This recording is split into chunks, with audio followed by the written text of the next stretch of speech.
آپ حضور علیہ السلام کی سنت مطہرہ کی طرف توجہ کریں، آپ دیکھیں گے کہ آقا علیہ الصلوۃ والسلام نے ازواج مطہرات کے ساتھ اس نے سلوک کیا۔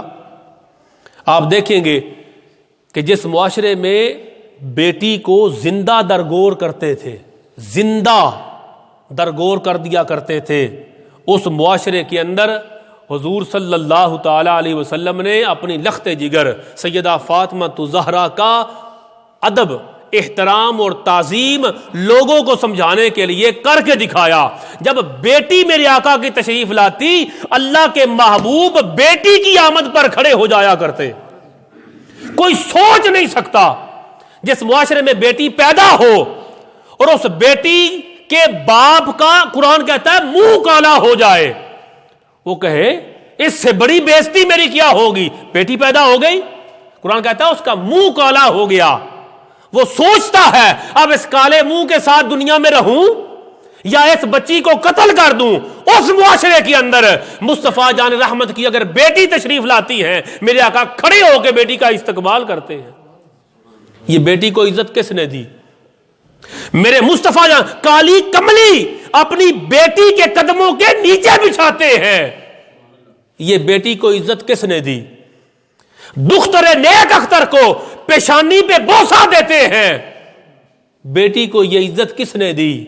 یہ اللہ کے قرآن نے دی، پیارے مصطفیٰ کے فرمان نے دی۔ حضور صلی اللہ تعالی علیہ وآلہ وسلم ازواج مطہرات کے ساتھ مل کے گھر کے کام کاج کرتے۔ جن دنوں میں عورت کو علیحدہ کر دیا جاتا تھا، ان دنوں میں حضور علیہ الصلوۃ والسلام اپنے ساتھ زوجہ محترمہ کو رکھتے، ان کے ہاتھ سے کھانا کھاتے، جس جگہ پر وہ نوالا لیتی تھی اسی جگہ پر میرے آقا اپنا ہونٹ مبارک وہاں پہ لگاتے اور فرماتے حیض تیرے ہاتھوں میں نہیں ہے۔ یہ عزت دختران اسلام کو کس نے دی؟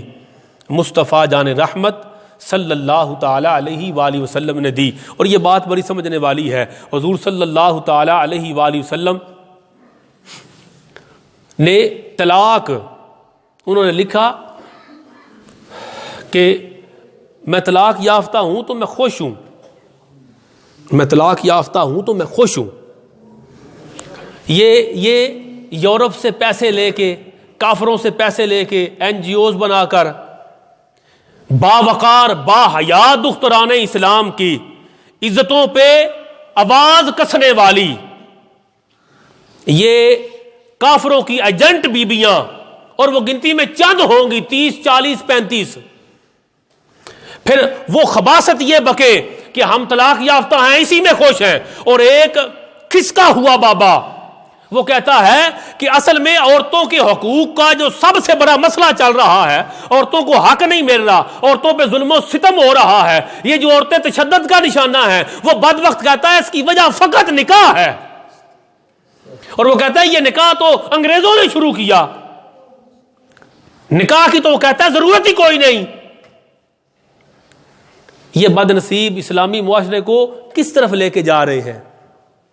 ان کے اندر کی خباثت نکل کے باہر آ رہی ہے، اور ہمیں جاننا ہے، ہمیں سمجھنا ہے، اور دل و جان سے ان کا رد کرنا ہے کہ طلاق وہ چیز ہے جو جائز، واحد کام ہے طلاق جو جائز ہونے کے باوجود جسے نہ اللہ پسند کرتا ہے نہ اللہ کے محبوب پسند کرتے ہیں۔ تو کہتی ہے میں طلاق میں خوش ہوں، طلاق یافتہ ہونا عظمت کی بات نہیں، گھر والی ہونا عظمت کی بات ہے۔ عورت گھر میں ہو تو یہ عزت و وقار کی علامت ہے، وہ طلاق روز لے تو یہ اس کی شان کو بلند نہیں کرتا۔ تو کہتا میرا جسم میری مرضی ہے، نہیں، ہمارا جسم اللہ کا ہے، اللہ کا عطا کردہ، اللہ کا دیا ہوا، اللہ کا بنایا ہوا۔ اب اس جسم پر اگر مرضی چلے